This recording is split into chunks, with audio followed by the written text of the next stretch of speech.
உலகம் முழுவதும் உள்ள நிரஞ்சனா சேனல் நேயர்கள் அனைவருக்கும் பணிவான வணக்கம். இப்போது நாம் சனீஸ்வரன் தருவதை யாரால் தடுக்க முடியும் என்பதை பற்றி அறிய இருக்கின்றோம். இதில் சனீஸ்வரனை நம்பி கதவு கூட வைக்க மாட்டார்களாம் இந்த ஊர்க்காரர்கள். சனீஸ்வரர் எங்களுக்கு சனி மகாராஜா என்கின்றார்கள் ஒரு ஊர் மக்கள்.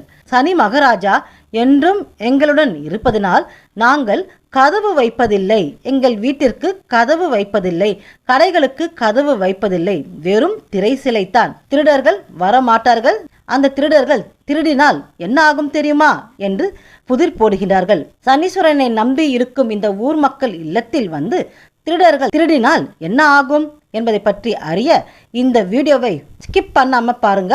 அப்பொழுதுதான் சனீஸ்வரரை ஏன் சனி மகாராஜா என்று மக்கள் அழைக்கின்றார்கள் என்று உங்களுக்கு புரியும்.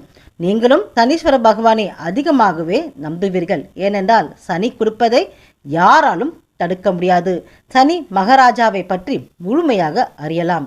சிங்களப்பூர் என்கின்ற ஊர் மகாராஷ்டிரா மாநிலத்தில் இருக்கின்றது. ஷீரடியில் இருந்து சுமார் 70 கிலோமீட்டர் தொலைவில் உள்ளது. இங்குள்ள தெய்வத்தை சனி மகாராஜா என்று மக்கள் அழைக்கின்றார்கள். சிங்களப்பூரில் கிழக்கே பானஸ்நாலா ஆற்றில் சுமார் 160 வருடங்களுக்கு முன்பு விடாமல் பெய்த மழையால் பானஸ்நாலா ஆற்றில் வெள்ளம் பெருக்கெடுத்து ஓடியதுங்க. அப்பொழுது அந்த ஆற்றில் ஒரு பெரிய கல் மிதந்து கொண்டு வந்தது.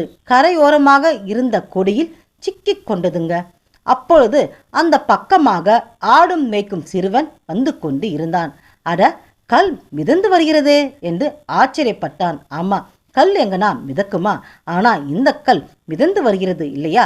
அதை கண்டால் ஆச்சரியமாகத்தானே இருக்கும். தன் கையில் இருந்த இரும்பு கோலால் அந்த கல்லை இழுக்க பார்த்தான். அந்த சிறுவன் பலமாக அந்த கல்லை அடித்து இழுக்க பார்த்தான். அந்த கல்லுக்கு காயம் ஏற்பட்டு ரத்தம் வடிய ஆரம்பித்ததுங்க. இதை கண்ட சிறுவன் பயந்தே போனான். ஊரில் இருந்து மக்களிடம் தான் கண்ட காட்சியை சொன்னான். யாருன்னா நம்புவாங்களா? கல்லில் இருந்து ரத்தம் வருதுன்னு சொன்னா ஆமாங்க. பயத்தில் அந்த சிறுவன் உளறுகிறான் என்று யாரும் அதை பெரிதாக கருதவில்லை. இருந்தாலும் அந்த ஆடு மேய்க்கும் சிறுவன் விடுவதாக இல்லை. சில பொதுமக்களை வலுக்கட்டாயமாக அழைத்து கொண்டு ஆற்றில் மிதந்து கொண்டு இருக்கும் கல்லில் இருந்து ரத்தம் வருவதை சுட்டி காட்டினான். இதை கண்ட பலர் ஆச்சரியம் அடைந்தார்கள். இரவு நேரம் என்பதால் இந்த நேரத்தில் இந்த கல்லை தொட்டால் ஏதாவது பிரச்சனை ஏற்பட்டு விடுமோ என்று கருதி யாரும் அந்த கல்லை தொடக்கூட இல்லைங்க. பின்ன கல்லில் இருந்து ரத்தம் வந்தால் யார் தான் தொடுவார்கள்? பயமா இருக்காதா?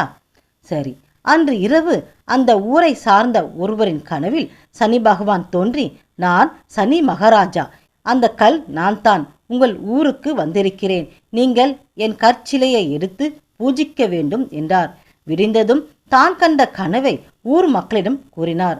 அந்த நபர் ஊர் மக்கள் பனஸ்நாலா ஆற்றில் இருந்து கல்லை 10-15 பேர் போய் அந்த கல்லை எப்படியாவது எடுக்கணும்னு எவ்வளவோ போராடினார்கள். எடுத்து வரவும் முயற்சி செய்தார்கள். காலையில் ஆரம்பித்த பணி இரவு வரை தொடர்ந்ததே தவிர ஒரு அங்குலம் கூட அந்த கல்லை அந்த இடத்தில் இருந்து அசைக்கவே முடியலைங்க. இனி முயற்சிப்பது வீண் என்று கருதிய மக்கள் அப்படியே விட்டுவிட்டு சென்றார்கள். அன்று இரவு மறுபடியும் அதே நபர் கனவில் சனி மகாராஜா தோன்றினார். தாய்மாமனும் மருமகனுமான சொந்தமுள்ள 2 பேர் முயற்சித்தால் என்னை ஆற்றில் இருந்து அழைத்து வர முடியும் என்றார் சனி பகவான். மறுபடியும் இதை ஊர் மக்களிடம் கூறினார் அந்த நபர்.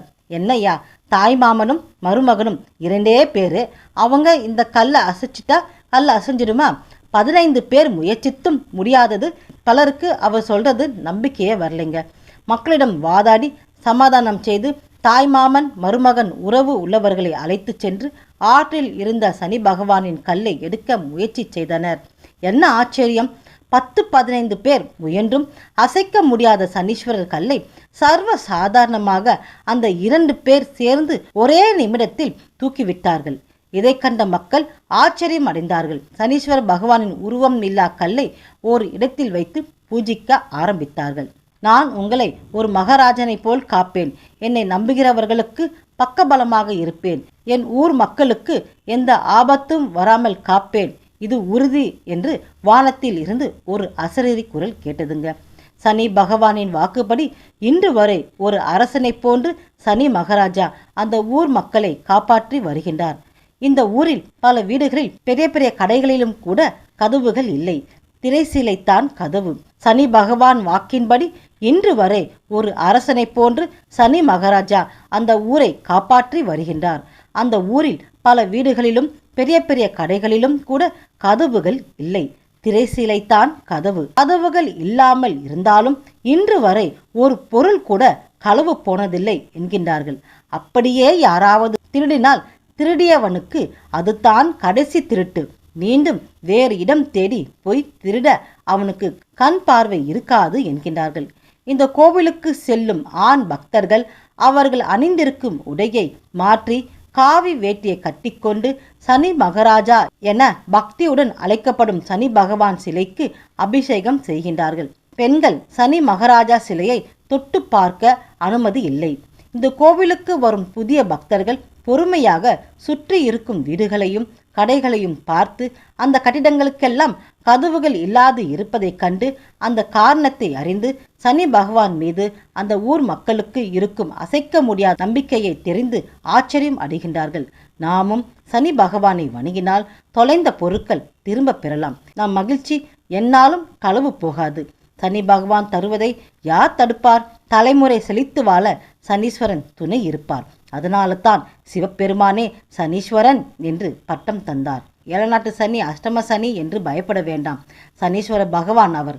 பகவான் நமக்கு நல்லதுதான் செய்வார். இதுபோல் இன்னும் பல பயனுள்ள தகவல்களை அறிய நிரஞ்சனா சேனலை பாருங்கள். என்றும் நிரஞ்சனா சேனலோடு இணைந்திருங்கள். நன்றி, வணக்கம்.